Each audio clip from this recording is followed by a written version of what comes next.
It's like that energy is what's being asked to be nurtured here, is being asked to be reassured here, and not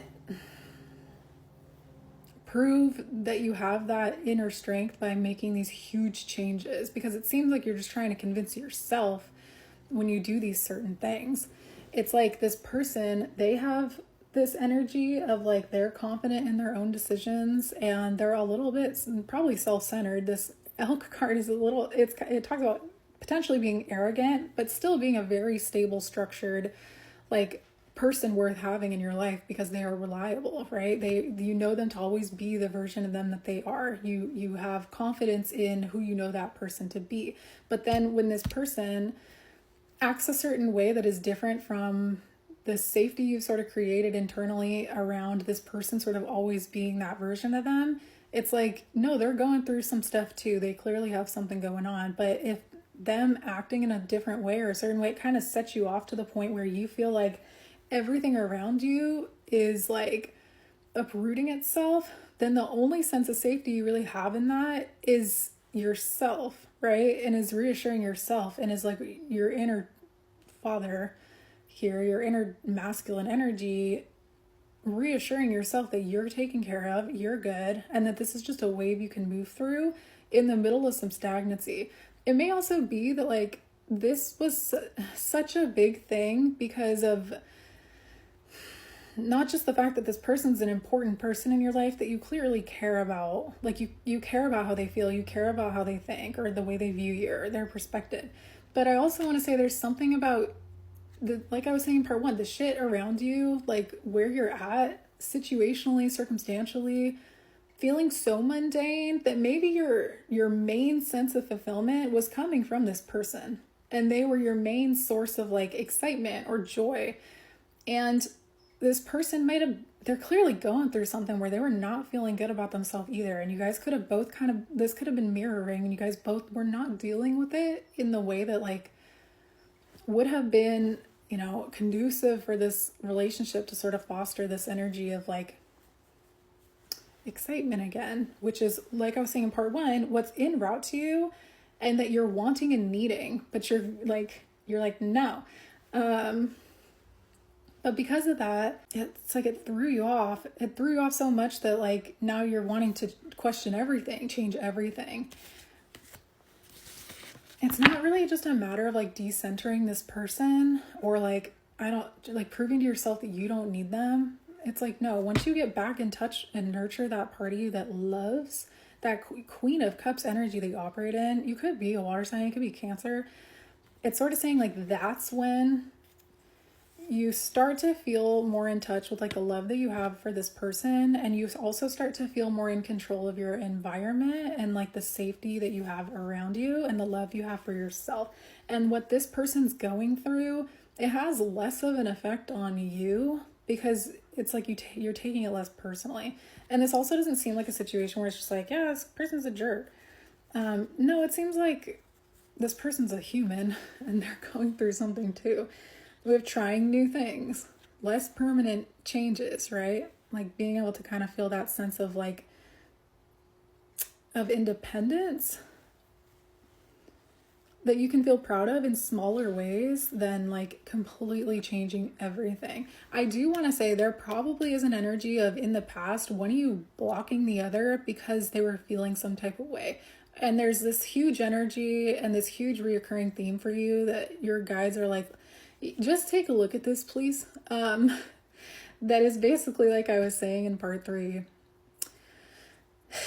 This is a broken record reading, but like I was saying in part three, it's like feeling like we need to take everything into our hands and convince ourselves that we're solely like we can change everything. We actually are in charge and we don't care that much about this person's opinion. And when they come back around, they'll see that I moved to South Africa and I didn't expect that reaction that I got from them and that change up, but then they're sure as hell not going to expect me to have been someone who went and moved somewhere that I don't really even want to move. I just maybe wanted to go on vacation there for a minute. Trying new things. I try new things because I like to be surprised. If I like the thing I thought I would hate, that's really cool. And if I hate it, then I say, I told you so. Either way, I win. it's like either way you win because you're not getting stuck in some completely different rerouted situation that a few months down the road you feel trapped in because of what seems like this thing that you're just, this person is maybe trying, like they were the most recent person to kind of like be a mirror of this to you. So I want to know if there's anything like specific here that you can. We have 10 and 40, menolite, and then blue lace agate. I'll look at that, but I also want to see if there's anything from this random Work Your Light Oracle deck that I never use. The crumbling, what are you clinging on to? And then unbound, releasing soul patterns, contracts, and past lives. So that's what it seems like the whole theme is right here. It's like there is a change coming, but it's coming naturally and the winds of change are blowing in. It's not a change you're being asked to just go and make for yourself. It's going to happen organically for you, but you want to do it yourself. You want to make that change before it can even happen. And so you keep getting rerouted into this, like, I want to say this karmic cycle or this karmic contract where it's like every year, this is probably something, this could be something where like the summertime, this happens every summer. The crumbling, what are you clinging on to? It's like, let's tear everything down and let's make it all new. But I also feel like I keep thinking of like college or like when I was in college, your lease ends every year and you can either renew it or you have to pick everything up and pack everything up and everything just kind of, it's like you have no choice but to like let it all crumble and to detach completely from where you're at because you're just focused on getting to the next thing. And I think that that's something where it seems like it's an important thing that's coming up because it's sort of a way to exemplify the idea that like that's sort of a time where it feels like we're not in control. Like when we're not completely in control of everything and all of our circumstances changing. So in order to feel like we are, it's like, no, I'm going to completely, like I'm going to go move on the other side of town, or I'm going to completely just like go to a different school, or like there's something here about like fighting yourself to convince yourself that you have control here in a situation. And you're seeing this person that you have this romantic involvement with, you're seeing how like easily this gets triggered in you through you feeling disappointed by their perspective on something or them going through something. And it could also be the fact that you feel like there's not a lot of control, or like you don't really have much you can do to like help this person with what they're going through. It's like you don't have much to help manage their situation. So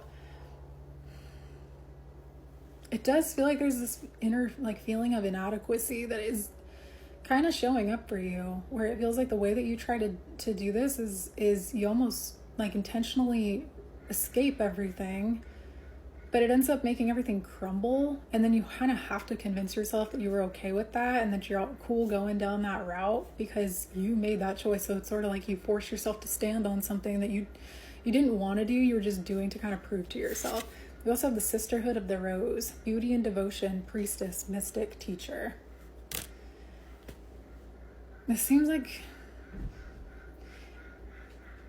right now, like your core group of people, you could also be feeling really kind of isolated here.